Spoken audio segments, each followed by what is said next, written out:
안녕하세요. 11월 16일 목요일입니다. 오늘은 데살로니가 후서 2장으로 가서 보시겠습니다. 데살로니가 후서 2장 1절과 2절, 2절의 말씀 보시겠습니다. 형제들아, 우리가 너희에게 구하는 것은 우리 주 예수 그리스도의 강림하심과 우리가 그 앞에 모임에 관하여 혹 영으로나 혹 말로나 혹 우리에게서 받았다 하는 편지로나 주의 날이 이르렀다고 시동심하거나 두려워하거나 하지 아니할 그것이라. 아멘. 사도 바울이 데살로니가 교회에 두 번째 편지를 쓰면서 예수님이 다시 오시는 것에 대해서, 예수님이 재림하시는 것에 대해서 여러 다양한 주장이 나올 수 있는데 그것에 대해서 영향을 받지 말아라, 흔들리지 말아라, 이렇게 설명해주고 있습니다. 왜냐하면 예수님이 이 땅에 재림하시는 것은 누가 이렇게 말한다고 해서 그대로 되거나 또 다른 사람이 저렇게 말한다고 해서 그렇게 되는 것이 아니라 하나님이 이미 성경에 기록해 놓으신 그대로 이루어지기 때문에 누가 뭐라고 하더라도 흔들리거나 치우치지 말고 믿음을 잘 지키고 있으라, 그 말씀을 하시는 거예요. 사실상 우리가 말씀에 대한 중심이 없다 보면 누가 이렇게 말하면 그것이 솔깃해가지고 그쪽으로 치우칠 수 있고요. 또 다른 사람이 저렇게 말하면 또 그쪽으로 치우칠 수 있고요. 이렇게 되는 거예요. 그러면 맨날 이 사람이 말할 때 그쪽으로 치우치고 저 사람이 말할 때 저쪽으로 치우치고 맨날 치우치다가 언제 믿음의 뿌리를 내릴 수 있겠습니까? 중요한 것은 뭐 여기저기 다니면서 들을 수는 있다고 치더라도 내 중심이 있어야 됩니다. 내 기준이 있어야 됩니다. 즉 성경을 근거로 한 내 어떤 방향, 내 나름대로 하나님이 주신 지혜를 통해서 깨달은 예수님의 재림의 어떤 순서, 이런 것들이 성경을 기반으로 해서 우리 속에 자리 잡고 있어야지, 그게 안 되면 맨날 이리 갔다 저리 갔다 헷갈리고 마는 거예요. 왜냐하면 가면 다 나름대로 자기가 옳다고 하고 또 나름대로 그 사람들이 하는 말이 있잖아요. 주장하는 그 주장들이 있지 않습니까? 그러면 한 군데서 말씀을 쭉 들으면 그것이 하나의 맥락이 되어서 이렇게 올곧게 갈 수 있는데, 여기 가서 듣고 저기 가서 듣고 또 다른 데 가서 듣고 또 다른 데 가서 듣고 그러다 보면 내 어떠한 기준이 만들어질 수가 없어요. 그래서 바울은 데살로니가 교회 성도들을 향해서 우리가 너희에게 지금 말씀하는 것은 예수님의 재림에 대해서, 또 그 앞에 우리가 어떠한 모습으로 신앙을 키워야 되고 신앙생활을 해나가야 될 것인지에 대해서 말씀하시는 내용인데, 그러한 내용을 통해서 이제 여러 주장들이 나올 수 있다는 거죠. 그래서 예수님의 재림이나 또 예수님이 재림하실 때 우리가 어떠한 모임을 해야 되는지에 대해서 바울이 이렇게 말합니다. 혹 영으로나 혹 말로나 혹 우리에게서 받았다는 편지로나 주의 날이 이르렀다고 동심하거나 두려워하지 아니할 그것이라.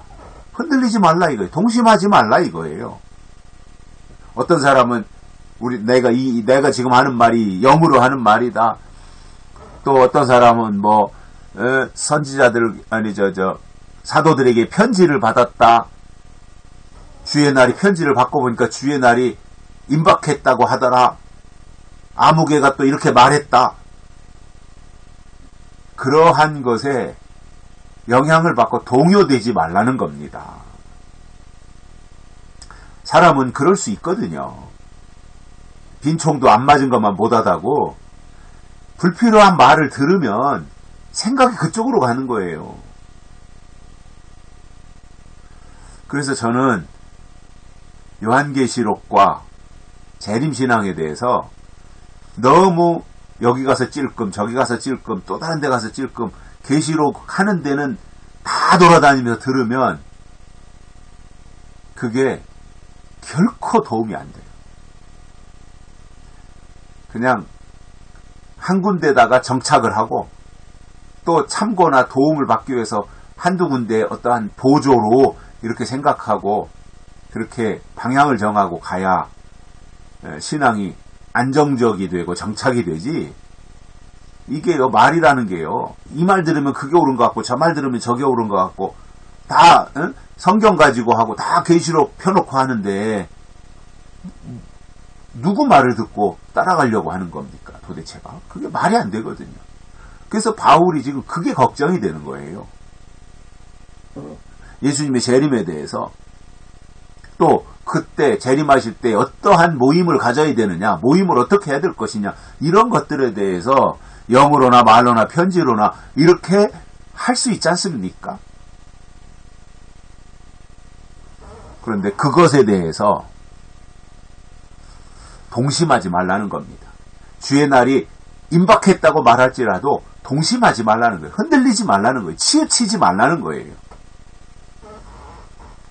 그리고 그런 것에 대해서 괜히 두려워하거나 무서운 마음도 가질 필요가 없다는 거예요. 그것에 대해서 데살로니가 후서 2장에서 바울이 이제 쭉 말씀할 거예요. 왜 두려워하지도 말고 왜 동심하지도 말라고 하셨는지. 그래서 예수님이 재림하시는 것에 대해서 재림의 순서를 알면 흔들릴 이유가 없어요. 재림의 방법을 알면 치우칠 이유가 없어요. 그러면 우리는 성경을 들여다보고 성경을 통해서 성경이 어떻게 말씀하시는지 성경의 인도함을 따라서 가면 누가 어디서 뭐라고 하든 누가 저기서 저렇게 주장하든 그것과 상관이 없이 우리는 성경을 바라보고 성경을 근거로 삼고 가면 되지 않겠냐는 거예요. 뭐 어디서 신천지가 뭐라고 하든 여호와 증인에서 뭐라고 하든 안식교에서 뭐라고 하든